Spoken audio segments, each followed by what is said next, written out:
Հրազդանում գործարկվեց Firebird AI արհեստական բանականության գործարանը։ Որը իհարկե թվում է աներևակայելի։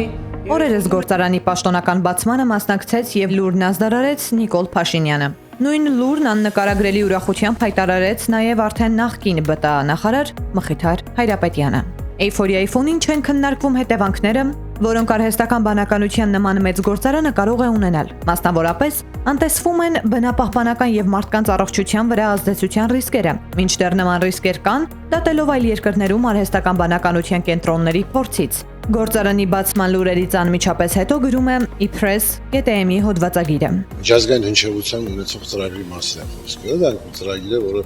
բազմաթիվ երկրների այս պահին ամենահետաքրքիր թեմաներից են, որ Հայաստանպես փոքր երկրում, ինչպես է որ հնարավոր է ասենք նման հզոր ներդրումներ անել եւ մտնել լավագույն հնգյակ։ Կմտնի Հայաստանը լավագույն հնգյակ թե ոչ, դժվար է ասել։ Սակայն ըստ հոդվածագրի ուսումնասիրության ներդրողներն իրենց պատճառներն ունեն Հայաստան տեղափոխվելու։ ԱՄՆ-ում 16 արհեստական բանականության կենտրոն փակվել է տեղական բնակչության բողոքներից եւ բնապահպանական հետևանքներից հետո։ Բնապահպանական խմբերը պահանջում են ԱՄՆ կոնգրեսից դադարեցնել նոր արհեստական բանականության կենտրոնների կառուցումը ԱՄՆ-ում։ Էներգետիկ ռեսուրսների ծախսման առումով ես կարծում եմ համապատասխանեցվել են ռեսուրսները, որոնք մենք ունենք։ Մեկ այլ հարց էլ ծախսված հոսանքն է։ Firebird AI-ը Հայաստանում հիմնելու է 100 մեգավատ հզորությամբ կայան։ Այն տարեկան սպառելու է մոտավոր հաշվարկներով 876 գիգավատ-ժամ էլեկտրականություն միայն սերվերների համար։ Սա Հայաստանի էլեկտրաէներգիայի ընդհանուր սպառման 12-ից 13%-ն է, մոտ այնքան, որքան սպառում է 120,000 բնակչություն ունեցող քաղաքը։ Սրանք բոլորը անպայման հաշվարկներով են արվում։ Իսկ եթե պետք է մի բան կառուցեն, որը մատակարարում էներգոստացումը հնարավոր չլինի անել։ Ինչպես կարող են, ասենք, տեսեք դուք ասում նշեցիք $500 միլիոն սկսել, դա շատ լուրջ գումար է, միջազգային ցանկացած կառույց դա բարձր գնահատական է արժանացել այդ կոնկրետ նախագիծը եւ այդ նախագիծը անեն առանց հաշվարկելու մատակարարման հնարավորությունները։ Հաշվարկը հաշվարկ, բայց պնդում կա, որ հարցը ոչ միայն էներգիայի քանակն է, այլև սպառման ձևը։ Արհեստական բանականության պրոցեսորները հոսանքը ծախսում են ոչ ստաբիլ, օրինակ մեծ կոնցենտրացիայով, ծրագրեր մոդելավորման ժամանակ։ Սա առաջացնում է տատանումներ, որոնք վնասում են մոտակա բնակավայրերում ապրողների էլեկտրական տեխնիկան։ Կոմերցիոն գաղտնիքներ լինեն, որոնք այս բանին չհրապարակվեն։ Հասարակապես կարող է որևէ մի ընկերություն պատրաստ է մատակարարում իրականացնել, պատրաստ լինելու հետ, եթե հենց պատրաստ է, իրենք պատրաստ են դա մատակարարում։ Հնարավոր է, որ նաև դրան համապատասխան նաև արևային էներգետիկայի զարգացման արդյունքում կարող են դա ունենալ։ Հիմա շատ քննարկվում է գեոթերմալ ջրերով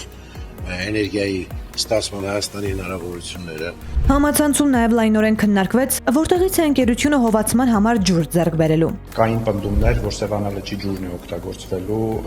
դրա համար եւ ջրային ռեսուրսների ահռելի ծավալ է օգտագործվելու, պարզվեց, ինչպես մասնագետները բացատրեցին, ընդհանրապես